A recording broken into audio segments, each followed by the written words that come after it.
Un cordial saludo a todos mis estudiantes de séptimo. El fondo musical que les he puesto es música bizantina, que es música religiosa.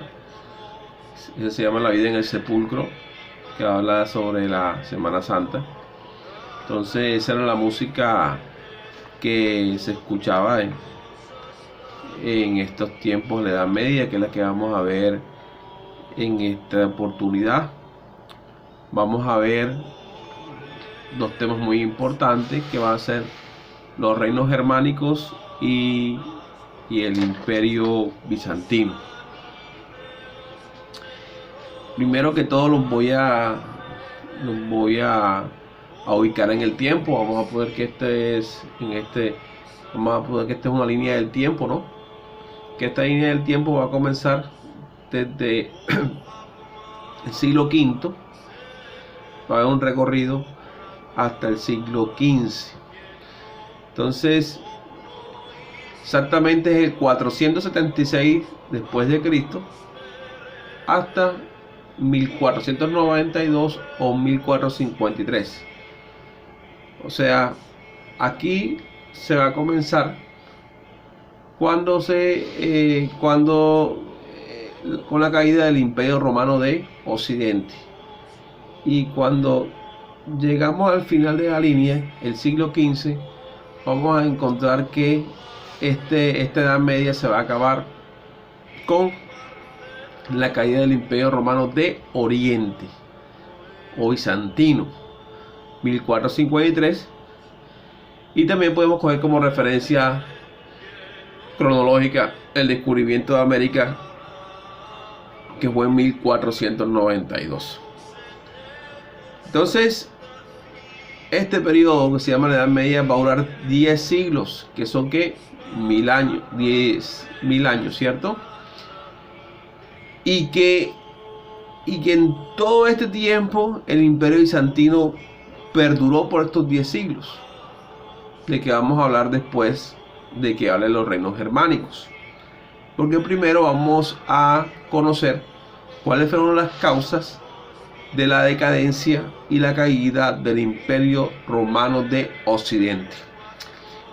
Antes de comenzar, quiero decirles que desde el siglo V, que comienza, hasta el siglo XI se conoce como la Alta Edad Media, y del XI al XV se conoce la Baja Edad Media, para que lo tengan presente. Entonces, lo que vamos a ver, dejamos la geografía a un lado y vamos a empezar a trabajar con la historia.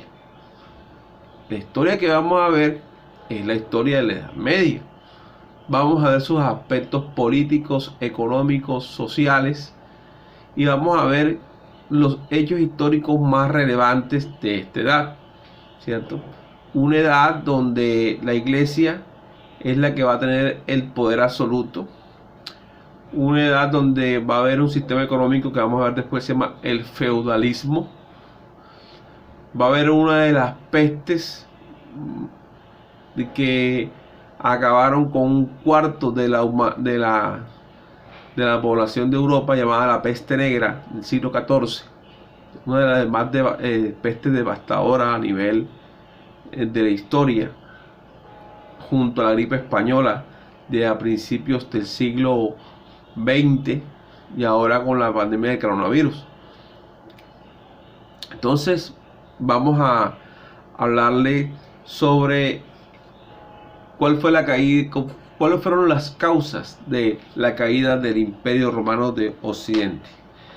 Para el siglo IV y VI hubo, entre el siglo IV y el siglo VI, va a haber unos flujos migratorios. Van a llegar tribus germánicas, tribus que vienen del norte y el oriente de Europa. ¿Qué clase de... en ese momento el Imperio Romano de Occidente atravesaba una crisis política, ya epidemias, hambrunas, había empobrecimiento, había incapacidad para defender los límites y fronteras. lo que facilitó la llegada de estas tribus germánicas, como cuáles: los vándalos, los hunos, los visigodos, los francos, que van a ir llegando e invadiendo al Imperio Romano y van a fundar reinos dentro de él. Ahora, algunos tribus germánicas, que lo que vamos a llamar bárbaros, porque los romanos, todos los que no eran romanos, ellos los consideraban bárbaros, porque según ellos, estas tribus tenían un sonido cultural llamado bárbaro, decían así. Entonces también decían de que nosotros decimos ese término bárbaro, esas personas que no, están faltos de cultura. Entonces ellos veían que la gente que no hacía parte del Imperio Romano era gente incivilizada, y por eso lo llamaban bárbaros. Pero los bárbaros se van a introducir cultural y socialmente dentro del Imperio Romano hasta degradarlo totalmente.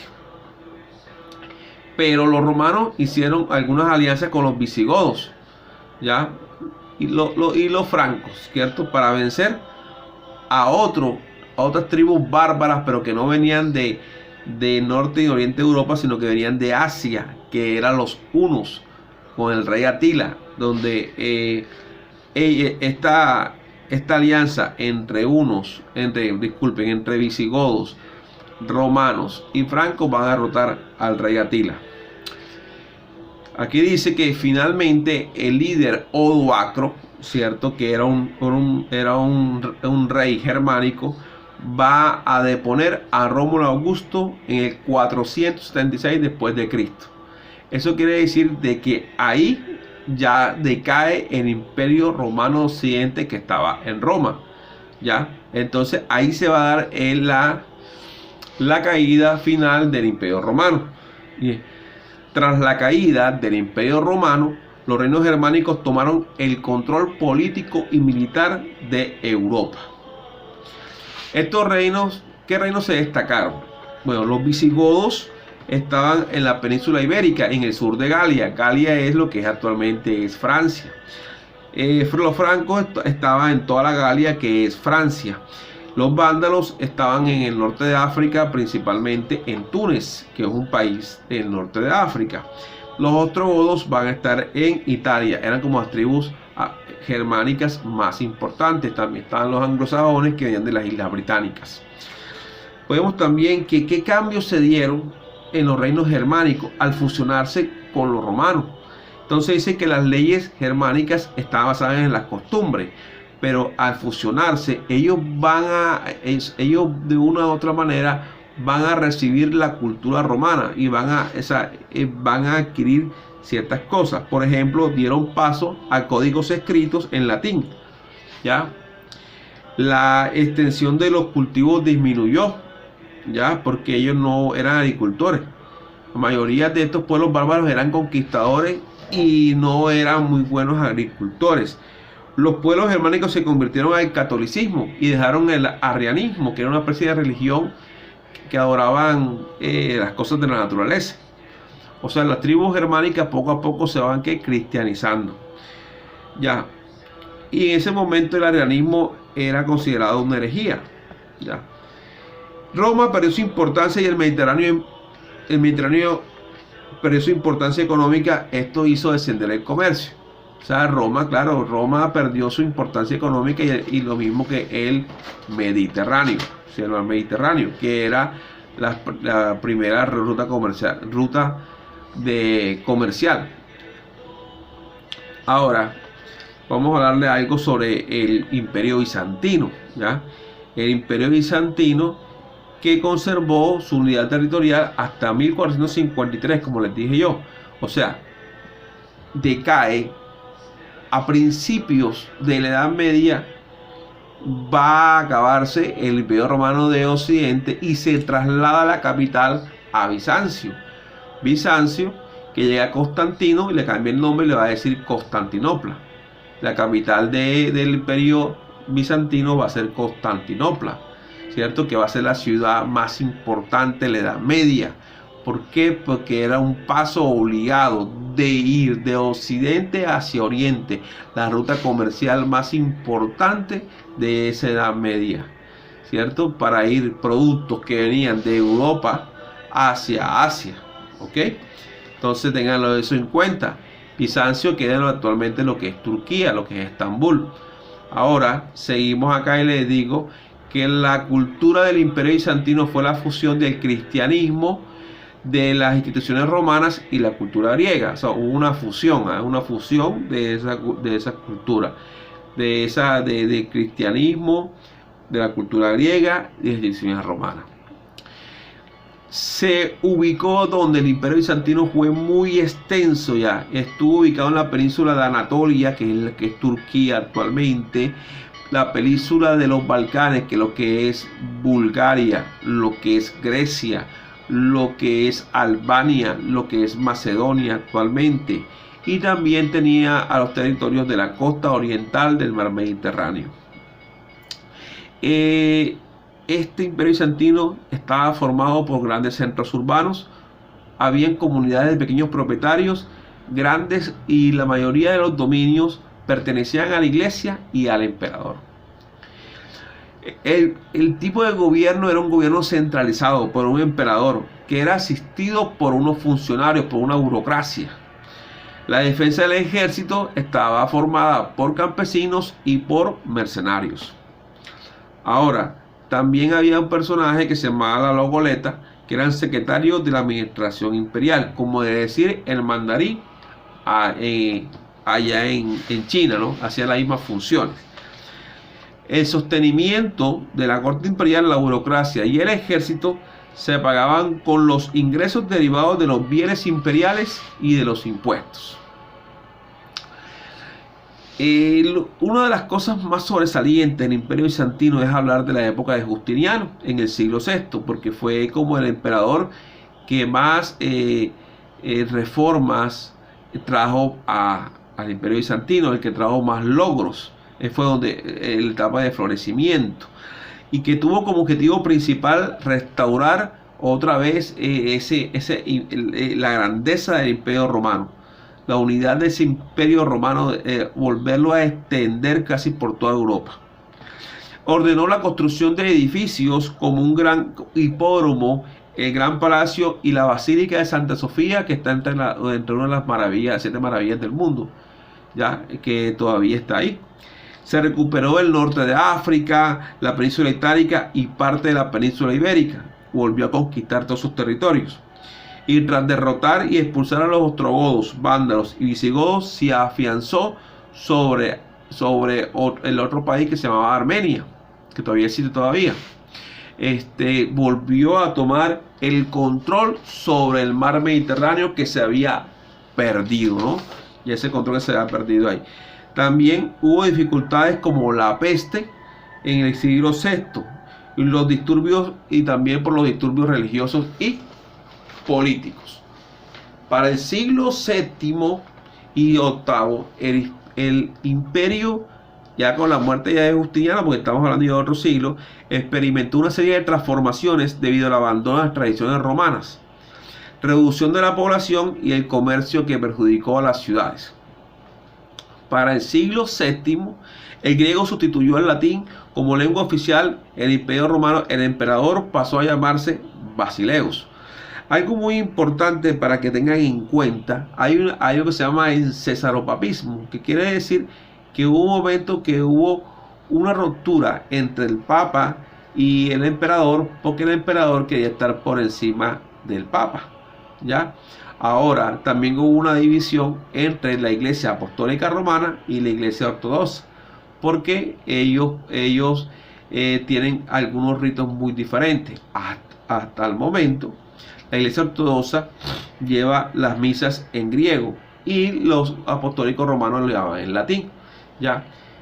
En la Apostólica Romana, pues adoran las imágenes, en la Iglesia Ortodoxa no. Y por ejemplo, los rusos actualmente pues adoran la Iglesia Ortodoxa. Hasta los días de hoy existe esa división de la Iglesia Católica Cristiana.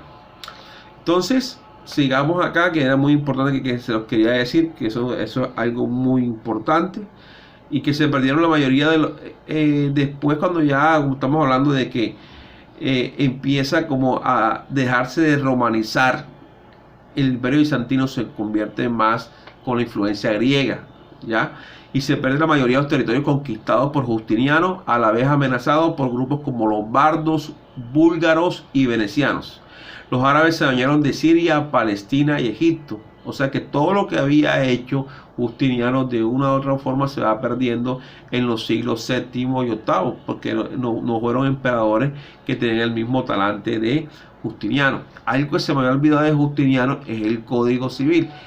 El Código Civil, porque él hizo un compendio de leyes, de todas las leyes romanas, e hizo un Código Civil que hasta el mundo hasta el mundo actual, que estudian jurisprudencia, estudian derecho, pues se basan en el Código Civil romano, que fue preservado en el gobierno del Imperio Bizantino con Justiniano. Ahora, podemos decir que en el siglo VIII hubo una dinastía que era la Isaurica, cuyos emperadores respaldaron la iconoclastia, el rechazo a las imágenes o los íconos, es lo que yo les estaba diciendo. La iglesia ortodoxa va a rechazar todo lo que tenga que ver con la adoración de imágenes. Eso es lo que se llama la iconoclastia. Los emperadores reforzaron el cesaropapismo, que consistía en la intervención de los emperadores en la definición de la doctrina cristiana y la convocatoria de los concilios, lo que estaba diciéndole ahorita. Pero pensaba que no estaba aquí entre las copias. En el siglo ya noveno hasta el 15, ahí hay algunos, van a haber hambrunas, van a haber epidemias, va a estar la peste negra, ya, que va a traer una decadencia del imperio. Empieza la autoridad imperial se debilitó debido a la influencia política de los grandes propietarios. También va a haber una invasión de los turco-otomanos que van a derribar o van a acabar, acabar con ese imperio romano en 1453. Otra característica también de la caída fue la inestabilidad que facilitó como grupos como normandos, turcos y venecianos que atacaron el reino imperial. Los serbios, bosnios y búlgaros que estaban en los Balcanes establecieron reinos independientes. Entonces, este es como una síntesis, déjalo muy rápido porque el tiempo no me da, de este imperio bizantino que trasegó por 10 siglos, ¿no? Por 1000 años, por toda esta Edad Media, ¿no? Que trataba de preservar ese esplendor del Imperio Romano de Occidente, pero que estaba influenciado por el Oriente, ¿no? Que va a tener influencias griegas, ¿no? Porque se va a ver una división de la iglesia que existe hasta ahora. El cesaropapismo, quiere que les quede claro que el emperador quería, él era el que quería, él quería elegir a los clérigos, él quería estar por encima